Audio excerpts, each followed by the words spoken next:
Shalom, shalom, friends. It's great to see everyone. Thanks for learning with us today. We are delighted to be here with Russ Linden, who is a management consultant, leadership instructor, and author who's worked with public and nonprofit organizations for 35 years. He's also a regular shul goer and often gives the D'var Torah at his lay-led Shabbat morning service. I've got to know Russ over the years and really appreciate not only his intellect, but also his kindness. And we are here to discuss his new book that came out in September, Loss and Discovery, What the Torah Can Teach Us About Leading Change. This came out, as I said, in just September, published by Whip and Stock. And so this is now available. You can check this out. Russ Linden has written many books on management and leadership, but this is the first that includes Torah. So Russ, thanks for being here. Wonderful to see you, Shmuley. And I want your listeners and watchers to know that if they get the book, they should read the commentary at the end of chapter 3. It's by Reb Shmuley. I have several experts and Torah scholars who wrote commentary about different parts of the book so people could get more than one perspective, but I love Shmuley's comments. Thank you so much. And it's an honor to be a part of it. So as you know, there's countless books out there on leadership and change. So why this book and why now? It's a great question. Around 2017, 2018, Shmuley, I started to reflect on a mantra, frames in my work that people have been saying for years, which is change is faster and faster. But by the 2017, 2018 time period, it occurred to me it's not only faster, Shmuley, it's more disruptive. Things coming out of nowhere that you can't expect and that are changing the rules. Examples, we've known about climate change for decades, but it's now creating extreme weather events. On the West Coast, what they used to call fire season is now called fire year. It's year round because of severe droughts. The Me Too movement, that was a new hashtag in 2006. It didn't get viral. Fast forward, 2017, somebody made comments about a Hollywood mogul. Suddenly, hundreds, thousands of offices are under appropriate pressure to get their act together. Our divisive politics, we can't agree if an election was appropriate or not. And of course, I haven't even mentioned the pandemic. Why that? Why now? Because leading change is one thing, but when you can't plan, how do you write a strategic plan when you don't know what tomorrow's going to bring? How do you plan 6 months in advance when tomorrow there's a new priority? They keep changing the rules about the pandemic. So I look to the Torah and I say, there was disruption back then. The Great Flood, extreme weather, droughts led to political change, Egypt. 5 incredible sisters, their father had died, they demand their equal right to inherit the land, and God agrees. The Torah is full of changes. Moses goes to God and says, God, yes, the golden calf was terrible, but don't wipe out your chosen people. God hesitates. Moses says, look, what will your enemies say? Moses is thinking strategically. So there's so much we can learn because the Torah is filled with disruption, but also wonderful, wonderful messages. Amazing, amazing. And I couldn't agree more. It is completely overwhelming to think about how fast we need to adapt today with an incredible amount of uncertainty. And I appreciate your point that the Torah is full of disruption and change. How do you think, in addition to that dynamic within Torah, that there is insight, unique insight that emerges from Torah that is as to why you chose it for this book? It's a great question. The fact that there's disruption doesn't necessarily mean we can learn. So some of your viewers may agree or disagree. I look at the Torah, Shmuley, and I see a God, a literary God, not necessarily the being to whom all of us, many of us pray, that was described in ways perhaps by our inspired forebears who wrote the script, that a God that is described in human terms, perhaps to make God more accessible. Example, the Great Flood. Yes, the earth was filled with evil, and then what does God do? God says, I don't think I'm going to do that again. God repents. So the source of everything says anybody can make a mistake, and we acknowledge it and we move forward. So there's a sense in the Torah, amazingly to some readers, that there's some humility there. Think of Joseph, an arrogant young man. For reasons we understand, he was favored. he becomes someone who's empathetic. He sees two prisoners in prison. He says, you don't look so good. What's wrong? He ascribes all of his dream interpretations to God. What else can we learn? Speaking truth to power.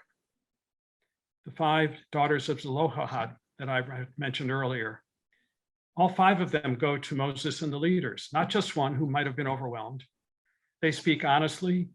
They think strategically. They say, our father didn't follow Korah and rebel against Moses, but our father left no males.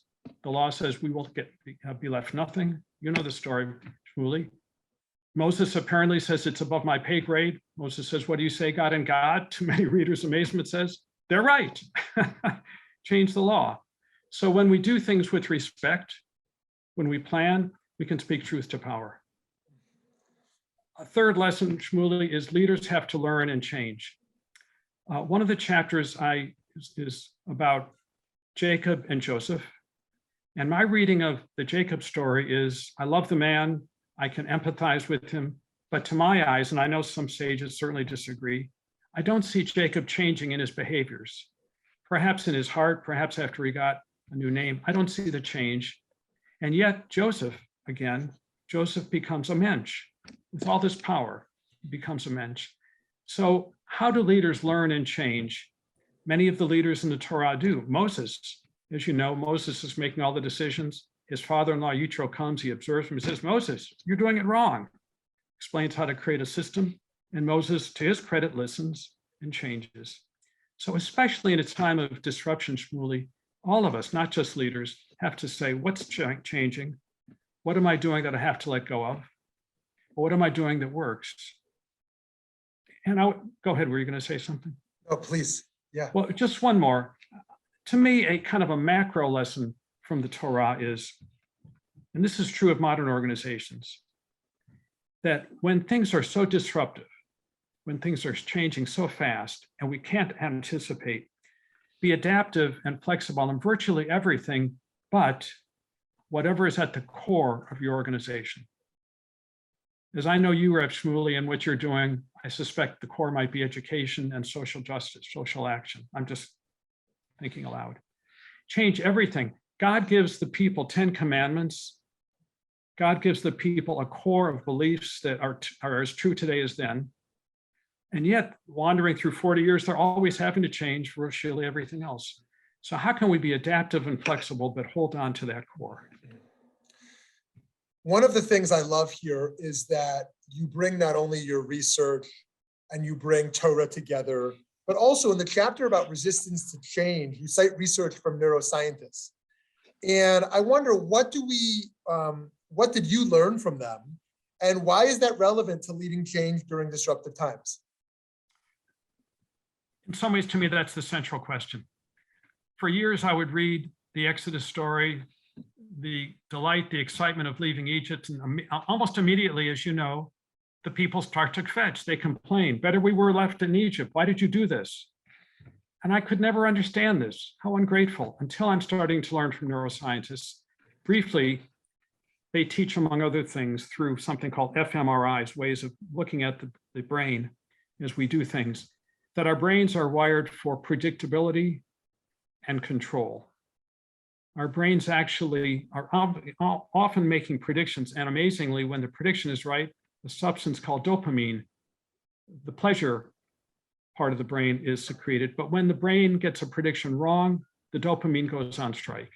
In other words, the brain is wired for predictability and consistency, the opposite of what we have today, the opposite of what the Israelites had. Well, a listener might say, so what?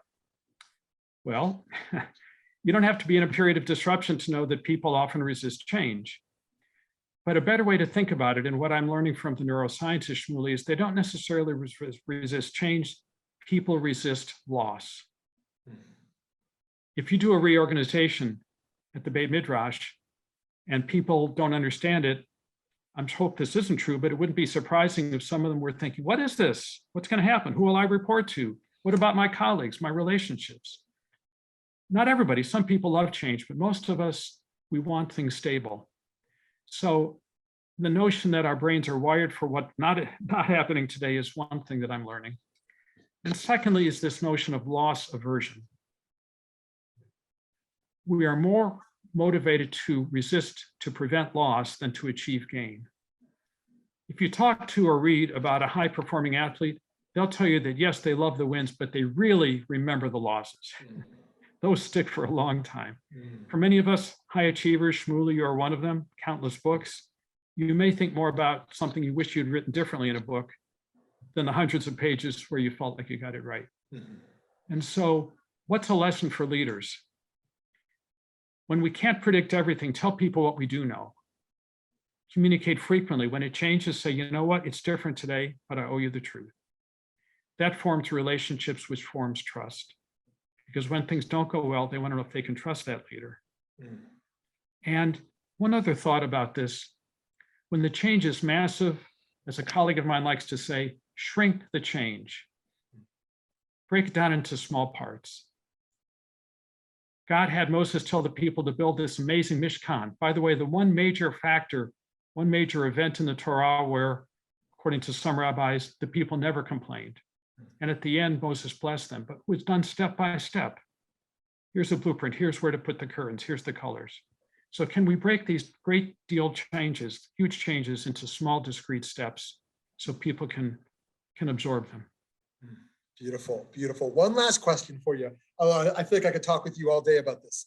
Are there some concepts or approaches in the book that you think we might not find in other leadership books? There's lots of ideas that we take and modify, as you know. There are two things that, at least to my eyes, I haven't seen elsewhere. One is something I call leading by indirection.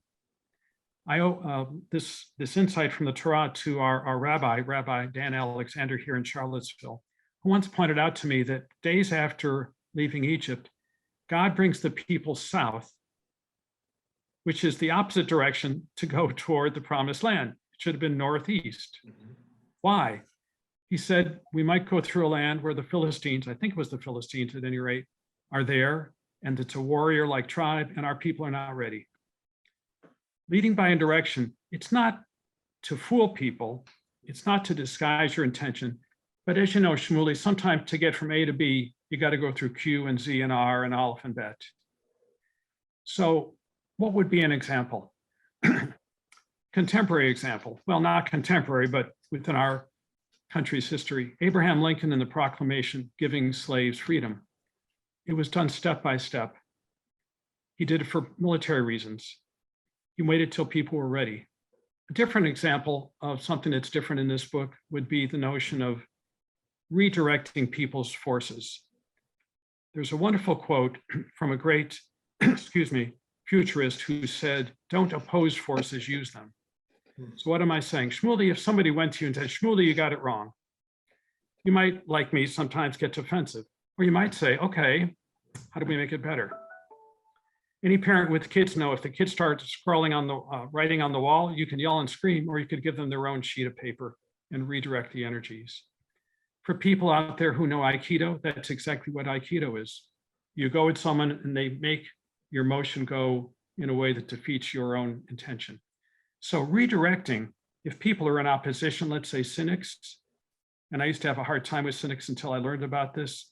You don't say to cynics, come on, things are going to be good, because the cynic will say, well, it's raining somewhere. You say, okay, I get it. You think that we're on the wrong track. Critique this plan for me, which gets them involved. And then can you find one way to overcome some of the obstacles you see? So we're not trying to change people. We're trying to use what people bring to us to bring all of us to a better place.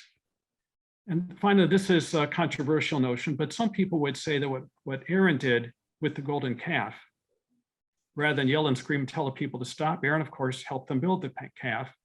And some of our sages say, well, Aaron was afraid for his life and that there'd be violent rebellion. So Aaron redirected into something that was less bad, you could say, until he could correct with Moses, could correct the matter. Amazing, amazing. Friends, this is only a little taste of what you can experience in Loss and Discovery, what the Torah can teach us about leadership and change. It's not only unique because there's great Torah in there to learn, but also because with Russ Linden, you're getting a management consultant, leadership instructor, and author who's worked with public and nonprofit organizations for 35 years. This is a gem and I want to recommend it. Russ Linden, thank you for this time and for the great work you're doing. It was fun. Really wonderful to speak with you. Take care, Shmuley.